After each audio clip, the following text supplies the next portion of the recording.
नमस्ते हिंदुस्तान, कैसे हैं आप लोग। आज इत्मीनान से बात करते हैं। अमेरिका के बहुत बड़े इतिहासकार हुए विल दुरांत भारत में हुए इस्लामिक साम्राज्यवाद की स्थापना को भारत के लिए ही नहीं बल्कि पूरी दुनिया के लिए सबसे खूनी कहानियों में से एक कहा है विल दुरांत ने। आइए उनके बारे में बताते हैं। इतिहास पर लंबे वक्त से बात नहीं की हमने और इतिहास की एक अपनी सीख है। अगर इतिहास नहीं पढ़ोगे तो नहीं जानोगे, नहीं समझोगे, तो आप यह अंदाज़ा ही नहीं लगा सकते कि जो नज़ारे वो आज छोटे मोटे स्केल पर दिखा रहे वो भविष्य में कितने बड़े स्केल पर, मापदंड पर दिखाया जा सकता है। इसका आप यकीन मानिए। जब कोई मौलाना ये कहता है कि देश की गद्दी पर जब हमारा आदमी बैठेगा तो ऐसा होगा, वैसा होगा, वो किस ऐसे स्थिति की बात करता है कि अगर इस देश का चीफ जस्टिस, माननीय न्यायालय, सुप्रीम कोर्ट में अगर कुछ होता है तो क्या होगा। आज मंदिरों में आतंकी हथियार लेकर घुस रहे हैं और अगर उनका मंसूबा कामयाब होता है तो यही नज़ारा भविष्य में कैसा होगा, पूरा ब्यौरा।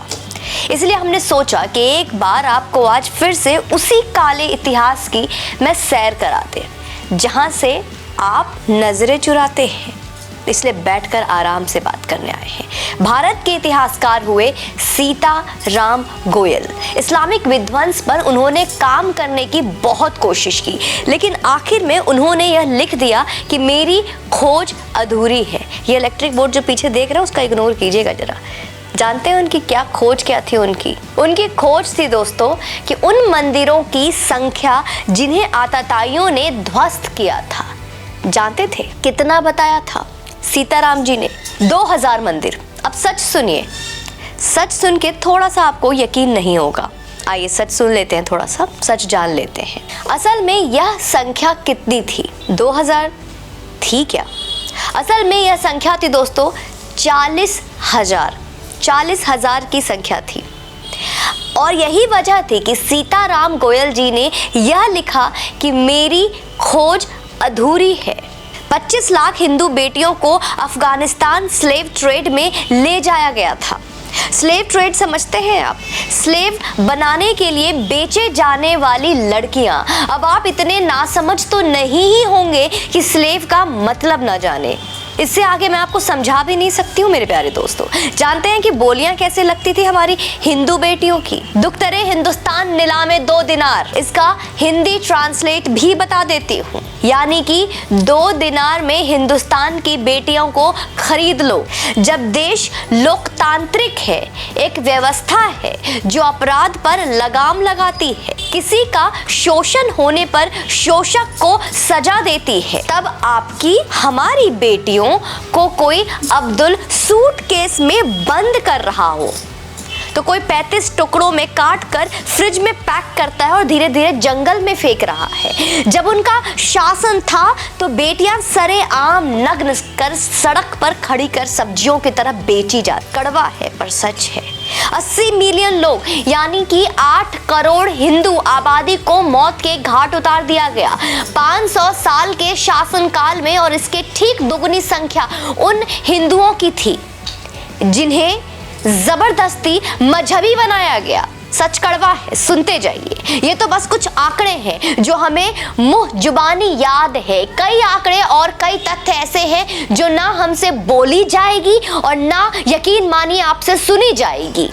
दरिंदगी की वो दफन कहानियां अगर खोद कर बाहर निकाल के रख दूं ना आपके सामने तो आप बर्दाश्त नहीं कर पाएंगे। और हमारी नपुंसकता का अगर अंदाजा लगाना ही है तो इस बात से लगाइए मेरे प्यारे सनातनी दोस्तों कि नालंदा विश्वविद्यालय की जिस लाइब्रेरी को जलने में 6 महीने लगे, उसे आग के हवाले करने वाले बख्तियार खिलजी के नाम पर नालंदा के ठीक सामने शहर है बख्तियारपुर। बख्तियार खिलजी का नाम का रेलवे स्टेशन है नालंदा विश्वविद्यालय को चिढ़ाते हुए। लेकिन किसी को अपने गर्व की इतनी सुध नहीं पड़ी कि नाम बदला जाए इनका, इसके नाम पर कुत्ते पाले जाए हिंदुस्तान में। लेकिन एक बार अगर किसी ने इस शहर या स्टेशन का नाम बदलने की बात भी कही तो वो राजनीतिक फैसला हो जाएगा, वे सांप्रदायिक हो जाएगा। वो हिंदू मुस्लिम विरोधी होगा, वो संघी होगा, ब्ला ब्ला ब्ला। कोई जगदीशपुर अगर इस्लामिक आक्रमण और जोर जबरदस्ती से इस्लामपुर बनाया गया तो उसे पुनः जगदीशपुर के रूप में स्थापित करना कैसे गलत हो सकता है? बताइए मुझे। ये करने वाली सरकार कैसे सांप्रदायिक हो सकती है? ये तो न्याय हुआ ना। अन्याय के लिखे को मिटाना भी तो न्याय है ना दोस्तों, या नहीं है?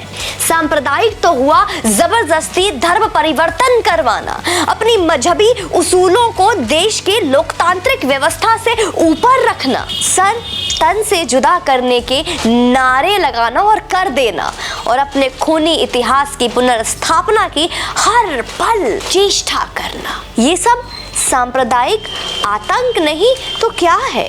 इत्मीनान से, बहुत आराम से बात ही तो कर रहे हैं हम आपसे, सवाल ही तो पूछ रही हूँ मैं आपसे।